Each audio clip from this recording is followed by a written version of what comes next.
ইরানের পারমাণবিক অস্ত্রের মুখে কি সত্যি 2 ঘন্টাও টিকত না ইসরায়েল? তবে কি ইহুদিবাদীদের বাঁচাতেই ইরানের সামনে মাথা নত করছেন মার্কিন প্রেসিডেন্ট ডোনাল্ড ট্রাম্প? তেহরানের কাছে থাকা প্রায় 400 কেজি ওজনের সমৃদ্ধ ইউরেনিয়ামকে ঘিরে বহুদিন ধরেই শঙ্কা প্রকাশ করে আসছে ইহুদিবাদীরা, যে কারণে ইরানের বিরুদ্ধে বারবার আগ্রাসী হয়েছে যুক্তরাষ্ট্র ও ইসরায়েলের সামরিক বাহিনী।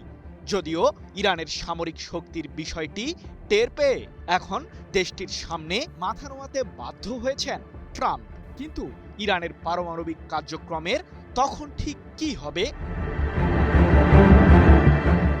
পারমাণবিক অস্ত্র তৈরিতে ইরান সফল হলে ধ্বংসের মুখে পড়ত ইহুদিবাদীদের অস্তিত্ব।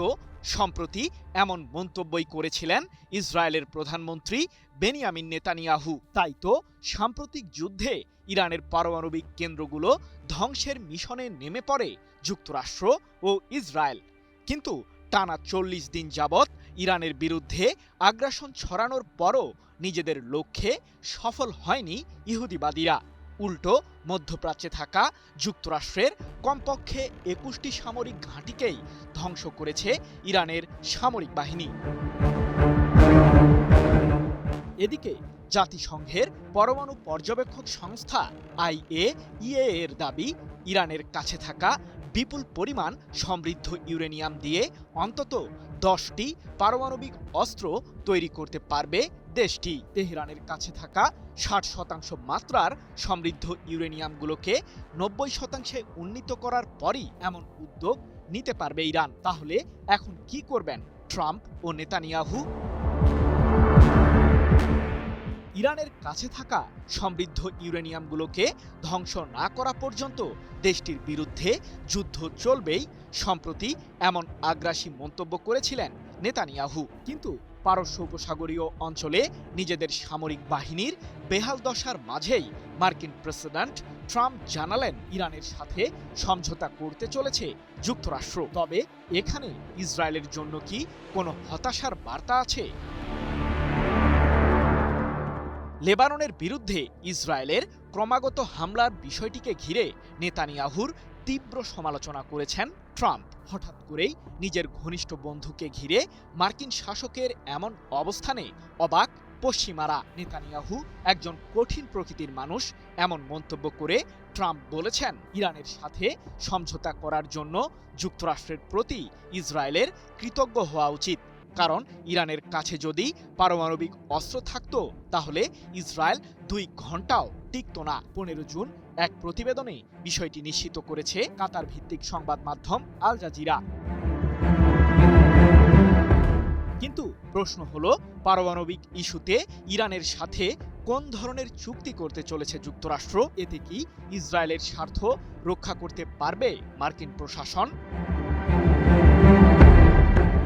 আন্তর্জাতিক সংবাদ মাধ্যমগুলোর তথ্য বলছে 19 জুন সুইজারল্যান্ডের জেনেভা শহরে বিভিন্ন ইস্যুতে ইরানের সাথে যুদ্ধ বন্ধের জন্য চূড়ান্ত চুক্তি করতে চলেছে যুক্তরাষ্ট্র। তবে সেই চুক্তি ব্যর্থ হলে ইরানের বিরুদ্ধে আবারও হামলা চালানোর হুমকি দিয়েছেন ট্রাম্প। যদিও ইরানের পারমাণবিক কার্যক্রম চিরতরে বন্ধ করার বিষয়টি এড়িয়ে গিয়েছেন মার্কিন শাসক। এ প্রসঙ্গে ট্রাম্পের ভাষ্য, নতুন চুক্তিটি নিশ্চিত করবে যে ইরান শুধুমাত্র বেসামরিক কাজের উদ্দেশ্যে ইউরেনিয়াম সমৃদ্ধ করতে পারবে, যা সামরিক খাতে কোনো দিনই ব্যবহার করতে পারবে না তেহরান। তবে কি ইরানের ক্ষেপণাস্ত্র তৈরির প্রসঙ্গটি বাদ রেখেই দেশটির সাথে চুক্তি করতে চলেছে যুক্তরাষ্ট্র? আমি ভরসা রাখি হিরন স্মার্ট ওয়াটার পিউরিফায়ারে। হরমুজ প্রণালীর নিয়ন্ত্রণ রেখার পাশাপাশি পারমাণবিক ইস্যুতে ইরানের সাথে যুক্তরাষ্ট্র চুক্তি করতে চললেও বাদ পড়তে পারে ক্ষেপণাস্ত্র তৈরির প্রসঙ্গটি, এমনটাই শঙ্কা ইসরায়েলের। তাই তো ইহুদিবাদী দেশটির প্রতিরক্ষা মন্ত্রী ইসরায়েল ক্যাটস সম্প্রতি বলেছেন, ভবিষ্যতেও ইরান যাতে পারমাণবিক অস্ত্র তৈরি করতে না পারে তা প্রতিরোধ করার জন্য আমরা স্বাধীনভাবে পদক্ষেপ নিতে পারি। মার্কিন প্রেসিডেন্ট ডোনাল্ড ট্রাম্প মূলত যুক্তরাষ্ট্রের স্বার্থ সংশ্লিষ্ট বিষয়েই ইরানের সাথে আলোচনা চালিয়ে যাচ্ছেন। তবে এক্ষেত্রে বাদ পড়তে পারে ইরানের ক্ষেপণাস্ত্র কর্মসূচির প্রসঙ্গটি। সৃজন মাহমুদ, নিউজ 24।